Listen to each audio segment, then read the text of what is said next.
Hi, it's Shay. You're back with the Oz Arab Media team. Today, I'm hosting a very important conversation, top of the mind for a lot of people here in the diaspora, a lot of people from the Middle East concerned about the escalation between Israel and Iran. I'm joined by Daizy Gedeon, an award-winning filmmaker and journalist, and an important voice for the region. You may have seen Daizy in our previous conversations and her work on the Hands Off Lebanon campaign. Daizy is a close friend of the Oz Arab Media team, and we welcome her here today to share her expertise and obviously her voice about the escalation and obviously the concerns of the Lebanese people. Daizy, thank you so much for joining us today. Thank you, Shay, and to the Oz Arab Media team for prioritising this conversation. It's always a pleasure to be on any calls and interviews with you and to be able to share with the Lebanese diaspora and the Lebanese public. Thank you, Daizy. You've previously spoken to us about the interconnectedness of Iran, Lebanon, and Palestine. What are the broader implications of this escalation and how are people feeling? There's a lot of implications. The developments over the last week and particularly the last 3 days have been significant. To talk about the Lebanese people, first of all, and in Lebanon, it's a situation that we're very familiar with. It's not unusual, and the war didn't come to Lebanon this last weekend. But as we saw, and as many of your viewers would have seen, there were videos on social media showing people on rooftops in Beirut celebrating their night out, and at the same time filming the videos of the Iranian missiles flying over Lebanese airspace into Israel. And there was a celebration in a sense. There were so many people who were probably feeling a little bit of, justice is served. Someone's got to bring Israel back into line. It can't get away with everything it's been getting away with. So there are some people, probably maybe 10% of the population, that are showing some concern, but the vast majority of people are just like, business as usual. Let's get on, let's live our lives. They were out Saturday night, they were out Sunday, lunches. It was a beautiful weekend. And I was out in the Shulf area with visiting friends and having lunches and dinners, and didn't really feel any tension, nothing on the roads, driving out there. There were people south on the border with Israel having a wedding, and I'm sure some people may have seen that. There was a wedding right on the border in a town there, and people continued with their celebrations. They videoed. It was almost like, instead of having fireworks at the wedding, they had,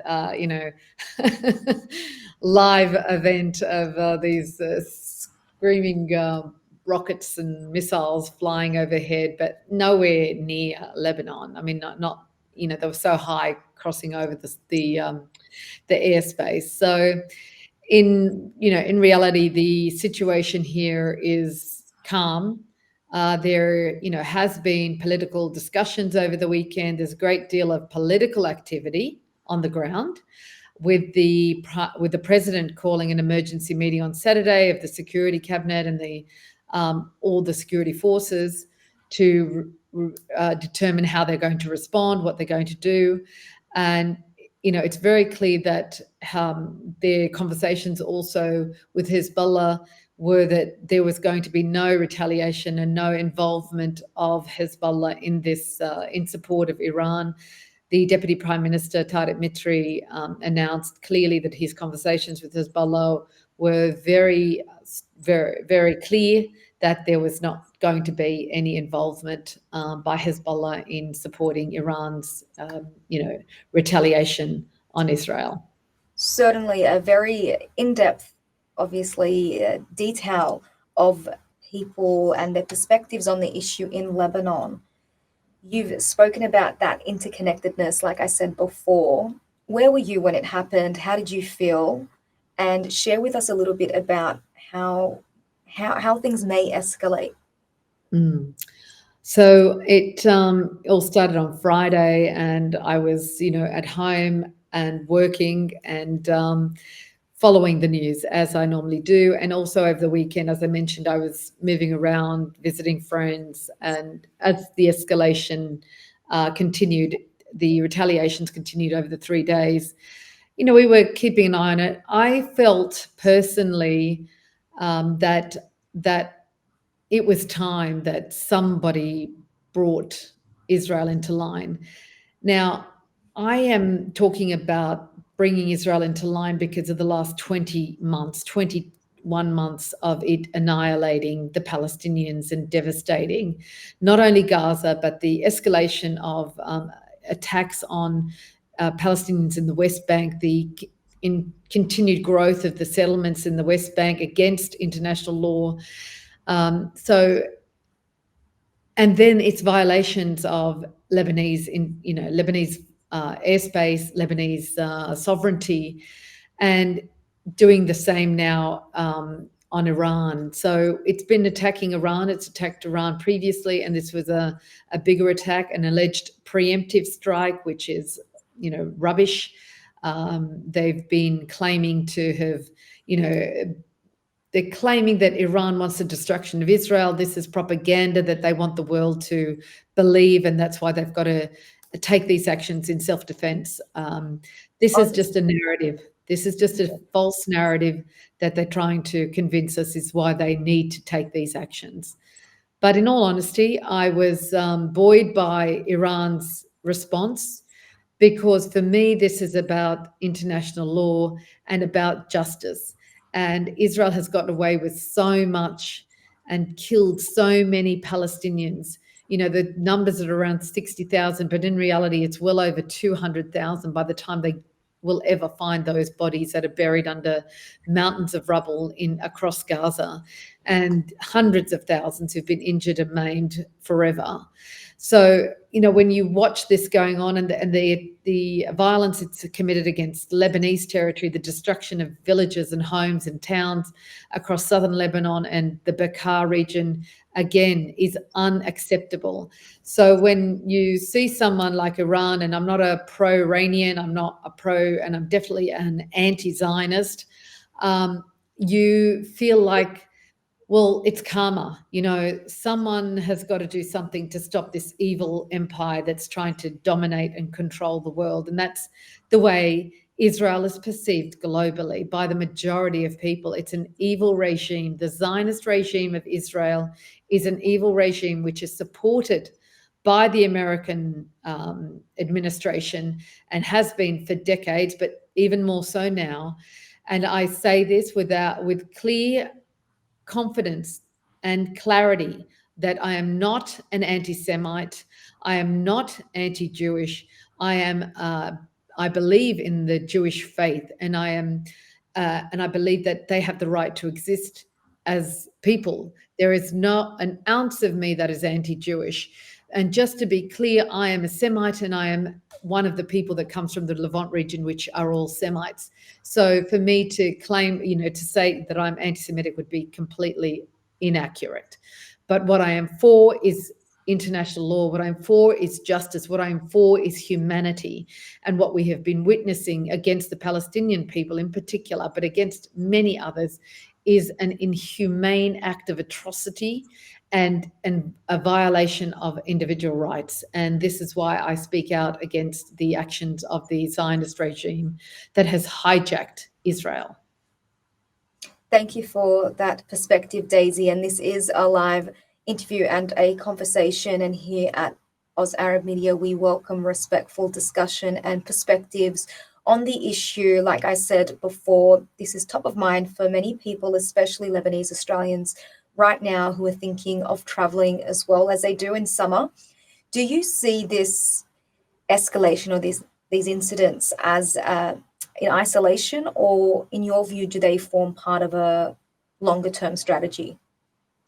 I don't believe this is an isolated event at all. I believe it's a continuation of a much larger plan that began decades ago and was spoken about by American generals who spoke out against the administration, who spoke out against the actions of America and its alleged ally Israel. And the vision that they had decades ago, nearly 3 decades ago, if not more, was that there was a plan to change the regimes in 7 Arab nations or Middle Eastern countries.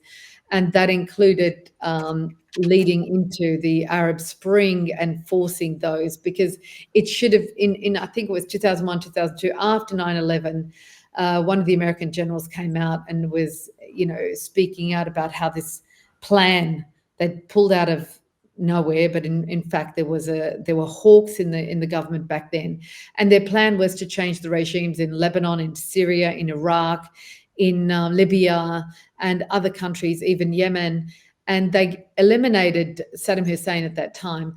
But just not to go too deep into it, it is part of a larger plan. It had previously been expected to have been completed well before now, but because of the resilience and the strength of the Arab nations and individuals across the world, they were unable to achieve that. But Netanyahu himself has the objective, and he's been in politics now for 3 to 4 decades, and his narrative has been the same thing for that period of time.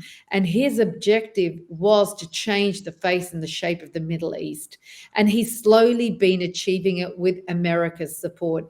I know they got international support from other European nations and even Australia for after October 7, which allowed them to commit the worst atrocities humanity has witnessed. Even Hitler did not commit atrocities as bad as those that Israel has committed against the Palestinians over the last 20 months.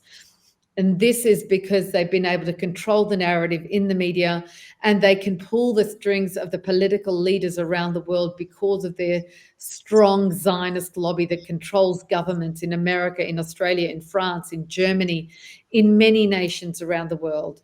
So their goal is to change the shape of the Middle East. The bigger picture is to be able to control the resources, the oil and the gas in the Middle East, but also the land, because they need control of the land to be able to build canals from the coastline, the Mediterranean coastline, through and across Asia, Arab lands, across into Saudi Arabia and into Asia, and also up into Europe. They want to control the resources. Gas and oil are the most invaluable resources on the planet, and they need the land as well. So they need to change the regimes and put friendly regimes.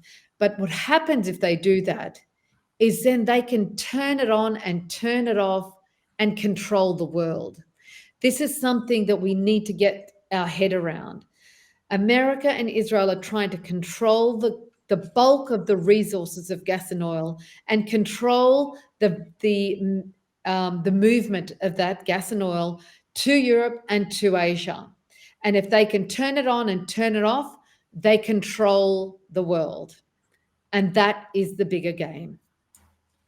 Again, a very detailed insight into the dynamics of the Middle East and that escalation, Daizy, and your perspective, obviously, on historic issues and current issues. If we could focus now on Australia, a lot of people know that Australia often walks a diplomatic tightrope between allies like Israel and the United States, and also those relationships that we sustain with Muslim majority neighbours such as Indonesia. What would be your message to the Australian government right now? My message to the Australian government, and I'm sorry, people are calling me all the time because of the situation at the moment. I have got my phone. I'm going to turn it on. Do not disturb again. My take on the situation for the Australian government is that we need to listen to the words of the American government and the words of the Israeli government. And we need to follow that. What they're saying is that they're acting in the interests of Israel or the interests of America, and all power to them. So Australia needs to take that lead and implement that for Australia. What is in the interests of Australia and Australian citizens? It is not to be the puppets of America and Israel. That does not serve the Australian interests. And the Australian people made that perfectly clear, the loudest demonstration they could have made during the elections on May 3rd earlier this year, when they threw out the Liberal Party, landslide victory against them, giving Albanese a mandate to stand up for international law and to stand up for Australian values and Australian interests. Malaysia and Singapore and Indonesia have spoken loudly against Israel, have spoken loudly against the American stance in support of Israel, and have even blocked ships carrying weapons to Israel, not allowing them to dock in their ports. We must consider who our interests lie with, and that is with our region, the Asia Pacific region. This is where our interests lie. And we must remember that that is the policy of other nations, America and Israel. We must take into consideration what is in the best interest of Australia, and that is to look inward and protect our country. And that is what I say to the Australian government. Now, your message to or for the Australian people right now, a lot of people, even if they want to engage or participate in the conversation, won't even know how, or might be scared of offending someone if they have an opinion. Let me take a step back. What would be your message to them, to the Australian people, who right now most would say this is probably nothing that we should be concerned about or not our problem? Yeah. And that is a cop-out. That is a complete cop-out, because this is not about Palestine. This is not about the Palestinians or the Iranians or whomever. This is about humanity. When are you going to stand up for humanity? Important people, much more important and more sophisticated and worldly and knowledgeable than me, have said this time and again, and are standing up for Palestine, because it is the brunt of this case study right now. It is the litmus test for humanity. We are standing up for international law. We are standing up for our rights as individuals. We are standing up for laws that protect us as individuals. And if we don't stand up for the Palestinians, it means that we're not standing up for ourselves. And if they get away with this, if they get away with trashing international law, trashing humanitarian law that protects all of us, they protect every individual on planet Earth.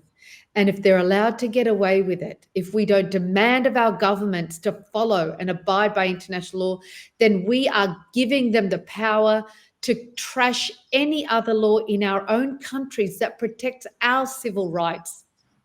We're saying to them, it's okay, you can do that. So when they turn it around and want to do things that infringe on our civil rights and civil liberties, we are giving them permission to do that. So I hope people can get that clear. I hope people understand the interconnectedness of this matter, that we must stand up for laws and justice for all of humanity. Otherwise, we are selling out on our own rights for justice. Thank you, Daizy. A very important discussion right now, and you have been such an influential voice for the region.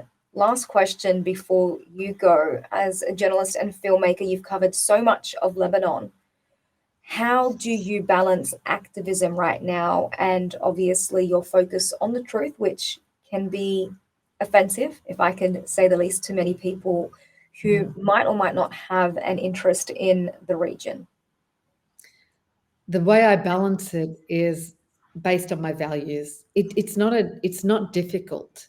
I have a clear guide. I have a clear direction, because all I stand for is truth and justice. And what are my barometers, or what are my measures of truth and justice? They're the laws that protect all of us. They're the laws that make sense to all of us. And they are, the constitutions of our nation and international law, the Human Rights Charter, Universal Declaration of Human Rights. These are the things that guide me, that guide my decisions and the actions that I take for and speaking out for Gaza, for the Congo, for Sudan, for Lebanon, for any nation that is being afflicted, for the 9/11, the 9/11 atrocity that was it was the biggest charade that we've ever been witness to. The information coming out of 9/11 being an organized detonation, is very apparent now. So what I say is we've all got to understand what our ultimate base values are. And if you are a good human being, you have good values. And all you need to do to be able to judge how to behave and how to act is understand what your values are, what you believe in, what is important to you. And that's how I direct my life and the actions and the work that I do. Again, here at Oz Arab Media, we appreciate you taking the time, Daizy, all the way in Lebanon to speak to us about such an important topic. And we're only scratching the surface here, really. The team is pleased and will be pleased again to have you, and host you on this very, very important platform for the diaspora. And we welcome other perspectives and comments, like I mentioned before. Daizy, was there anything you'd like to share with the wider diaspora here in Australia about any planned travels? Look, my advice is don't change your plans. It's going to be a huge summer. I'm having a huge party on the 1st of August. Nothing's going to change that. Friends are coming in, family are coming in. And I say to them, look, there are areas that are very safe. Nothing has ever happened in those areas. And that's all you have to do. Come enjoy yourself. Batroun, the coastline, Beirut, it's going to be beautiful. The mountains are going to be wonderful. So, that's my recommendation. And we'll be having a great summer. Israel's not going to destroy our economy this summer. We're going to live it up. Thank you, Daizy, for that insight and the invitation, obviously, to travel to Lebanon. Please do your due diligence and do those checks. And again, we welcome more and more people to take part in this very important discussion. I'm Chay, you're with the Oz Arab Media team. Thank you again, Daizy, for joining us. And until next time, please stay connected with the team. Thank you and good night. Thank you, Oz Arab Media. And for further information and ongoing issues, please follow me on Instagram, YouTube, where I have podcasts as well that go dive deeper into the issues. Dive deeper. Yeah. Thank you, Chay. Thank you. Oz Arab. Stay connected. Appreciate it. Have a good night, everyone, and stay connected.